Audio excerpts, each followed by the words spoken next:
तो कहिए अर्तुरुल सरदार, कौन है वो अमीर जिसे आप जिम्मेदार समझते हैं? अमीर सादुद्दीन।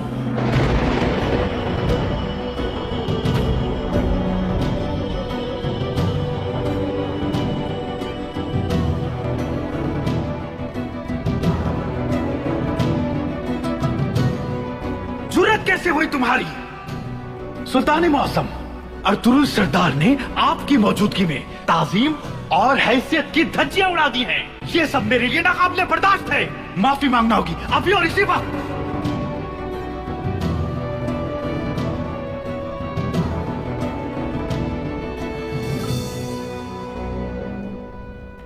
मेरी मौजूदगी में बिना सबूत के किसी पर इल्जाम लगाना मुनासिब नहीं। अगर आपके पास इन लगाए गए इल्जामात का कोई सबूत नहीं तो ये इल्जामात आपको वापस लेना होंगे और अमीर सादुद्दीन से माफी मांगना होगी। बेबुनियाद इल्जामात की हमारा दीन इजाजत नहीं देता सुल्तान। अलबत्ता इस इल्जाम को साबित करने के लिए मैं सबूत फराहम करूंगा। तो फिर आपको चाहिए कि सबूत पेश कीजिए अर्तुरुल सरदार, वरना तमाम अहकामात वापस लेकर कारा जैसार किले के नीचे आपको दफन करने में जरा भी तरद्दुद नहीं करूंगा मैं। अगर आपकी इजाजत हो तो मेरे सिपाही जमींदार एरिस को यहां लाना चाहेंगे सुल्तान।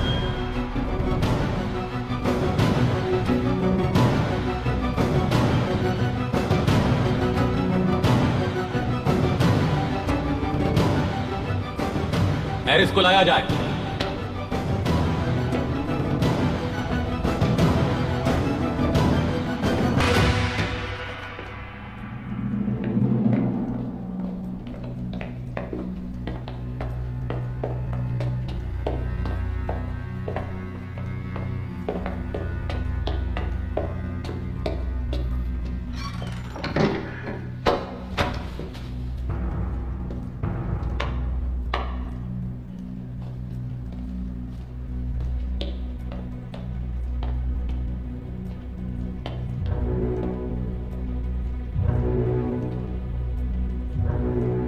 तो तुम हो उन बहादुर तुर्क सिपाहियों को मौत के घाट उतारने वाले। अर्तुरुल के इल्जामात के बारे में क्या कहना है तुम्हें?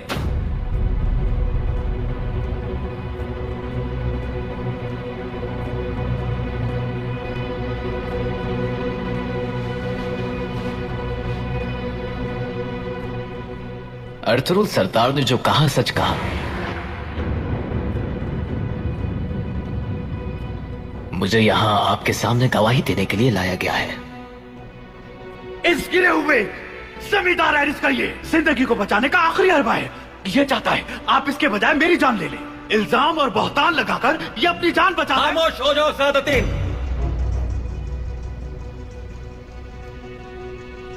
जो भी जानते हो सब बताओ एरिस। अर्तुरुल सरदार को मेरे किले से मिलने वाले मकतूब में जैसे कि तहरीर है, बहादुर साहब को हानली बाजार का खरीदार बनाने के लिए जिस शख्स से मुआहदा हुआ वो अमीर सादुद्दीन था।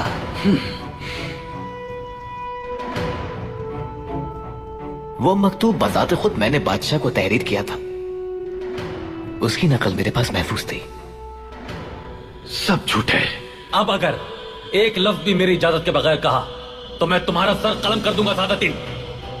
बताओ एरिस, इसे तुमसे ये मुआहदा करने की क्या जरूरत पेश आई? मशरिक से आने वाले सारे कारवान हानली बाजार से गुजरते हैं। मेरा इरादा फ्रांस और कुस्तुनतुनिया के इलाकों से ताजरों को लाकर हानली बाजार में बसाने का था। हमने शराकतदारी की थी।